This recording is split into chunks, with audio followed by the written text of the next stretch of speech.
ಕರ್ನಾಟಕದ ಬಾಗಲಕೋಟೆ, ಯಾದಗಿರಿ ಹಾಗೂ ರಾಯಚೂರು.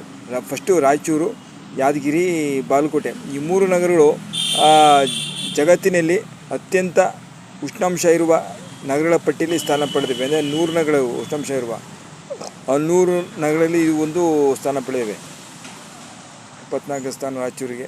ಉಳಿದ ಸ್ಥಾನಗಳು ನೋಡಿ ಈ ಥರ ಒಂದು ಕುಖ್ಯಾತಿ ಪಡೆದಿದೆ. ಕರ್ನಾಟಕ ಉಷ್ಣಾಂಶ ಜಾಸ್ತಿ ಇದೆ, ನೀರಾವರಿ ಇದೆ ಎಲ್ಲ 3 ನಗರಕ್ಕೂ, ಆದರೆ ಉಷ್ಣಾಂಶ ಜಾಸ್ತಿ ಇದೆ. ಈಗ 44, 42 ಈ ಥರ ಡಿಗ್ರಿ ಸೆಲ್ಸಿಯಸ್. 4 ಡಿಗ್ರಿ ಆದರೆ ಭಾಳ ಕಷ್ಟ. ಮನುಷ್ಯ ಜೀವಕ್ಕೆ ಈ ಸ್ಟ್ರೋಕ್ ಸ್ಟಾರ್ಟ್ ಆಗುತ್ತೆ. ಮೈಸೂರಿನಲ್ಲಿ 2 ನಾಯಿಗಳು ಸತ್ತೋಗಿವೆ ಈ ಸ್ಟ್ರೋಕ್ಗೆ. ಮೈಸೂರಿನಲ್ಲಿ ಉಷ್ಣಾಂಶ ಕಮ್ಮಿ ಇರುತ್ತೆ, ಅಲ್ಲಿ ಸತ್ತೋಗಿದೆ. ಇದು ಉತ್ತರ ಕನ್ನಡದಲ್ಲಿ ಅನ್ನೋದು ಗೊತ್ತಿಲ್ಲ. ಮತ್ತು ಈಗ ಕರ್ನಾಟಕ ಸರ್ಕಾರದ ಮುಖ್ಯಮಂತ್ರಿ ಆಯ್ಕೆಯಾದ ದೆಹಲಿ ಹೈಕಮಾಂಡ್ ತಲುಪಿದೆ. ಈಗ ದೆಹಲಿ ಹೈಕಮಾಂಡಲ್ಲಿ ಈಗ ಕೂತ್ಕೊಂಡ್ಬಿಟ್ಟಿದ್ದಾರೆ ಡಿ ಕೆ ಶಿವಕುಮಾರ್, ನನಗೆ ಕೊಡಲೇಬೇಕಂತ ಟೈಮ್ ಫಿಕ್ಸ್ ಮಾಡಿದ್ದಾರೆ. ಮೇ 10ರೊಳಗೆ ನೀವು ಡಿಸಿಷನ್ ತೊಗೋಬೇಕು. ನನ್ನ ಸಿ ಎಮ್ ಮಾಡ್ತೀರೋ ಇಲ್ಲೋ ಅಂತ.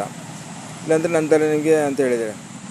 ಅಂತ ಹೇಳಿದರೆ BJP JDS ಸೇರಿಕೊಂಡು ಸರ್ಕಾರ ನಡೆಸೋಕ್ಕೆ BJP JDS ಬೆಂಬಲಿಂದ ಗೌರ್ಮೆಂಟ್ ಮಾಡ್ತಂತ ಹೊರಟಿದ್ದಾರೆ ಡಿ ಕೆ ಶಿವಕುಮಾರ್.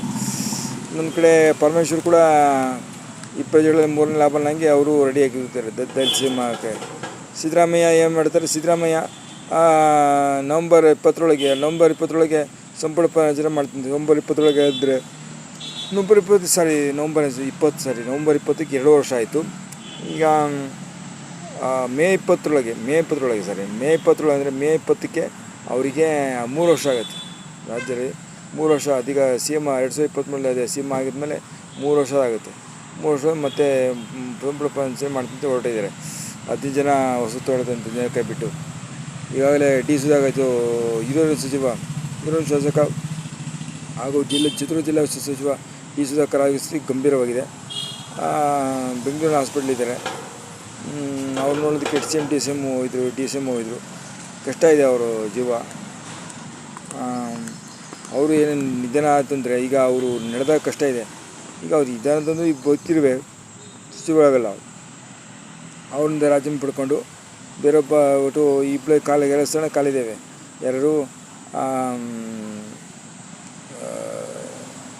ಸ್ಥಾನ ಕಾಲಿದ್ದಾವೆ. ಈಗ ಅವ್ರು 3 ಆಗುತ್ತೆ. ಒಟ್ಟು 15 ಸ್ಥಾನ ಕಾಲಿಬಿಟ್ಟು ಹೊಸ ಸಂಪುಟ ರಚನೆ ಮಾಡ್ಬೇಕಂತ ಮುಂದಾಗಿದ್ದಾರೆ ಸಿದ್ದರಾಮಯ್ಯ. ಏನಾಗೋದೋ ಗೊತ್ತಿಲ್ಲ. ಒಟ್ಟಿನಲ್ಲಿ ಮೇ 4 ನಂತರ ಭೀಕರವಾಗಿದೆ ಹೊಡೆದಾಟ. ಸಿ ಎಮ್ ಸ್ಥಾನಕ್ಕಾಗಿ ಭೀಕರವಾಗಿದೆ. ರೋಚಕತೆ ನೋಡೋಣ ಯಾರು ಗೆಲ್ತಾರೆ ನೋಡೋಣ. ಭೀಕರವಾಗಿದೆ ಕಾಂಗ್ರೆಸ್ ಒಳಗೆ. ನೋಡೋಣ ಆಗುತ್ತೋ ಗೊತ್ತಿಲ್ಲ.